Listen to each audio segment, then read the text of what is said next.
C'est la plantation. Par contre, on a déjà du mesclin qui monte. Mais c'est quoi comme... Oh, je sais pas, le nom, pas feuille, je sais pas. Ouais, les choux, pareil. Non, c'est pas une navette. Non, je fais pas des navets dans le mesclin. Mais par contre, ça m'emmerde, il fleurit déjà, tu vois. Trop chaud. Je fais payer plus. Pour la fleur, c'est beau. Ouais, en salade, ah oui, c'est c'est vrai. magnifique. Alors, les aubergines.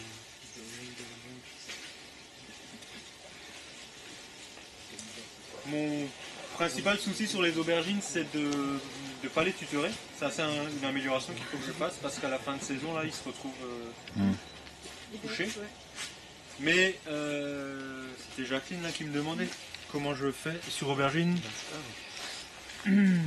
Donc en fait, le plan au départ, je le taille pour garder 3 charpentières. Tu vois, 1, 2, 3. Voilà. Donc effectivement là au sécateur je passe et je le forme sur 3. Ouais. Voilà. Juste au départ et après plus. Et après plus rien. C'est ça. Les gourmands et tout, après je m'en occupe pas.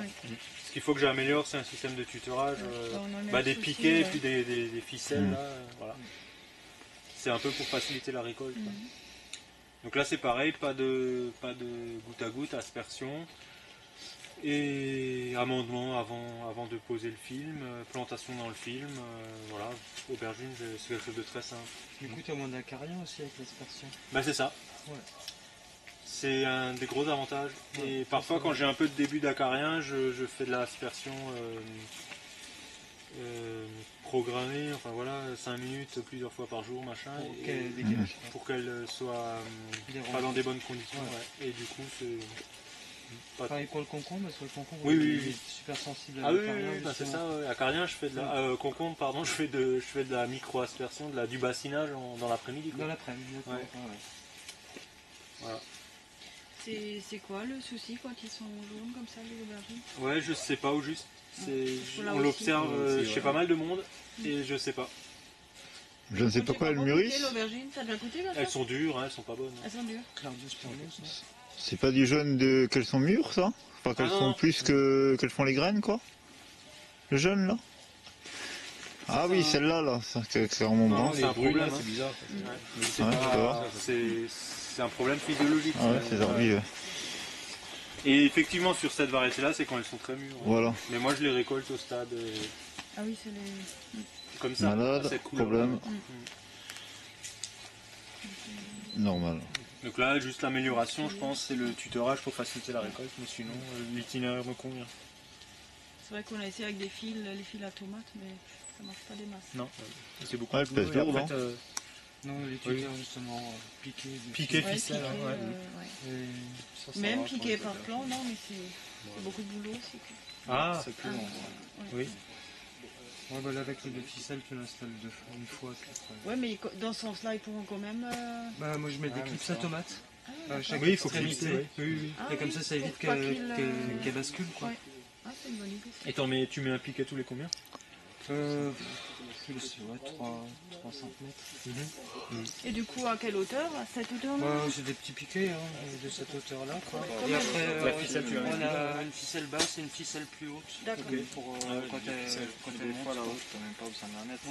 Oui, c'est en bas, quoi. Ouais. Ça va commencer ça. Il y en a qui mettent des grilles à béton aussi, assez proche du sol, après t'as le plan qui pousse à travers. Oui, ça c'était une solution que j'ai déjà vue qui est pas mal. Enfin, pour récolter, c'est un peu chiant, les premiers trucs, il faut les faire en dessous. Oui, Après, tu peux pas marcher. une fois que t'es au-dessus, non, il faut faire des petites et des planches plus serrées.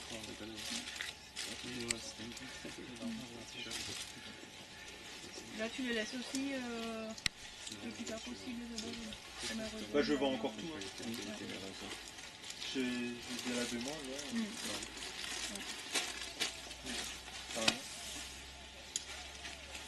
Et des prix très corrects.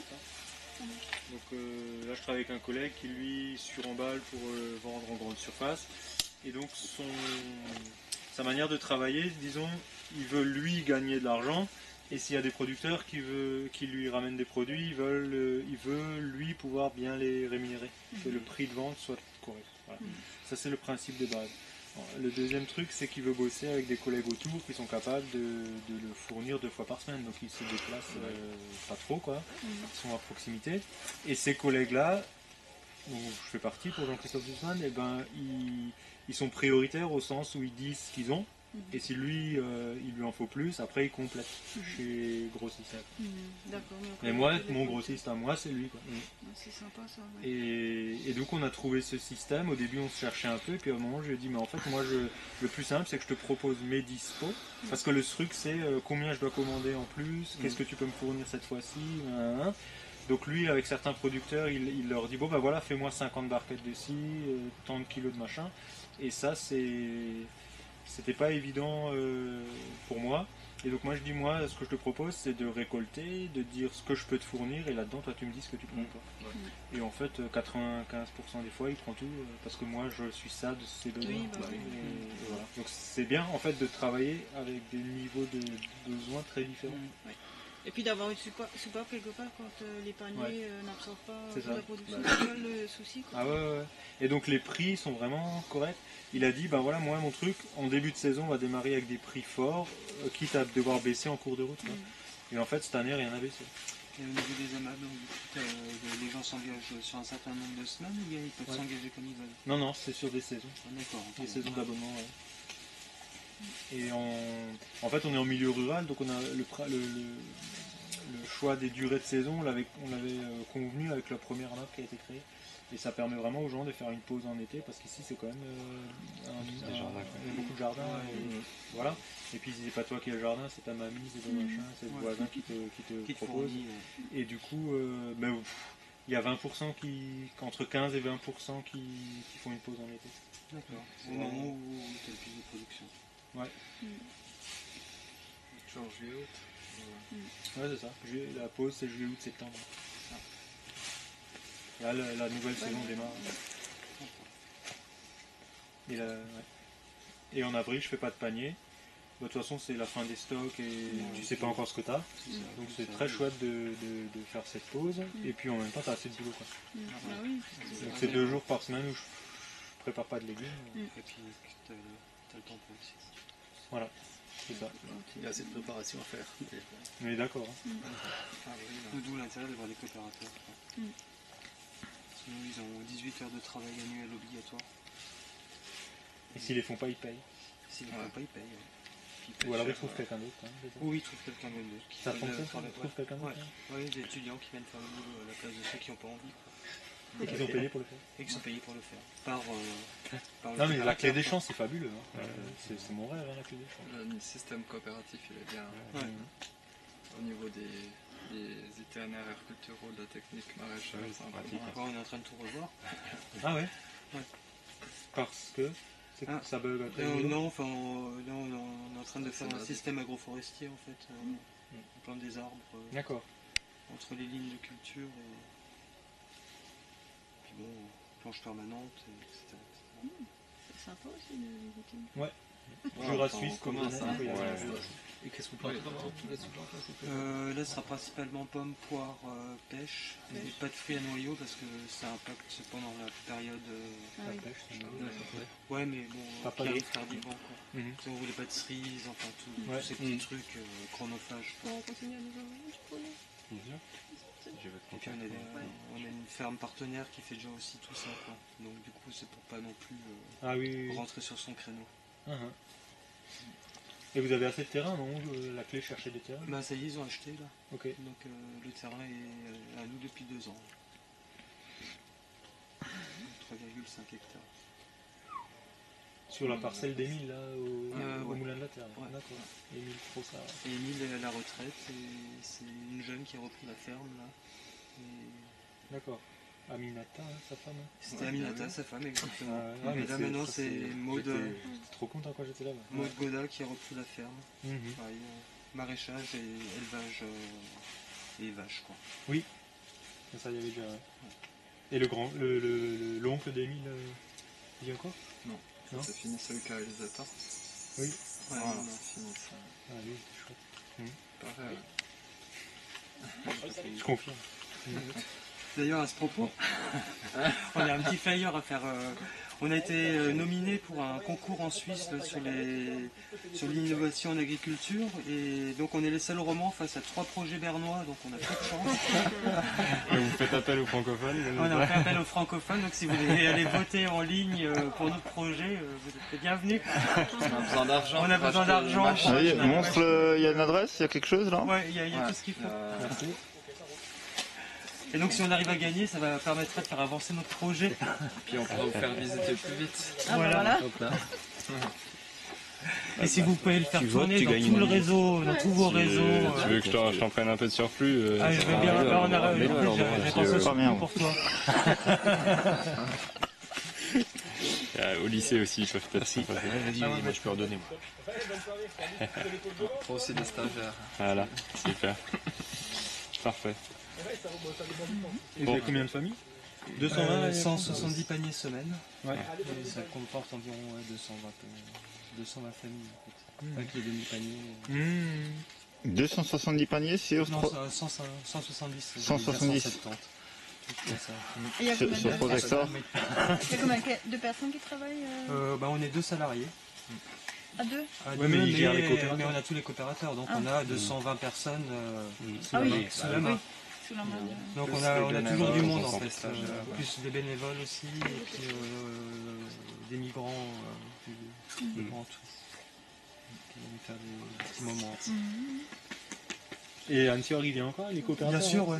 Anne-Sior, c'est lui qui a fait tout ça en fait. C'est lui qui a l'initiative de la participation à ce concours. En fait. C'est lui qui a fait tout le boulot quoi.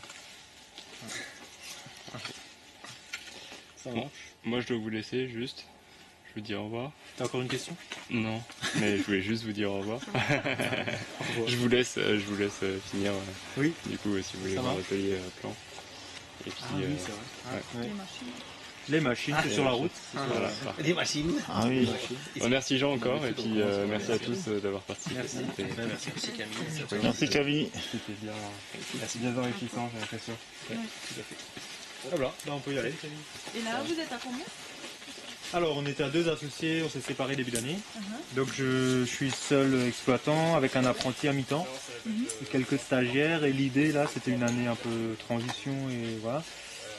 L'an prochain, ce serait d'avoir une deuxième personne mi-temps ou temps partiel, un truc comme ça. Mais ce ne sera pas forcément une personne sous contrat.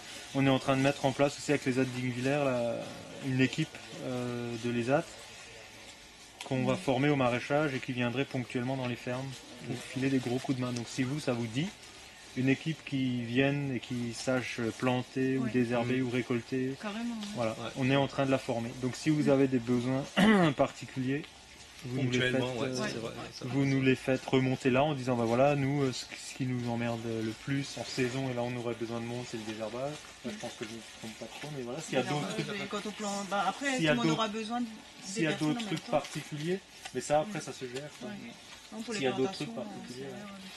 Non, mais ça peut être intéressant. tomates et tout à fait, tout, ouais. Et donc ces gens-là, bah, le 1er octobre, on commence à les former. Ouais. Et demain, je vais voir Sussman avec le porteur de projet de ça, le responsable d'équipe, pour que lui aussi dise ce qu'il attend et tout. Que la formation soit pertinente et que printemps 2019, l'équipe soit opérationnelle. Quoi. Ah oui, carrément, ça intéressant. Bah écoutez, tu me fais un petit mail, comme ça je vous mets dans la boucle. Et puis, Ouais, non, parce que là, ADE, c'est... on se dit si on a 5-6 fermes, on arrive à les occuper. Quoi. Bah, bien sûr, il y aura des moments où tout le monde les voudra. Oui, bah, mais c'est ça, sûr. ça, c'est à gérer, quoi. Ça, ils savent faire, hein, ils font déjà des chantiers de tonte, tout le monde a fait aussi en même temps.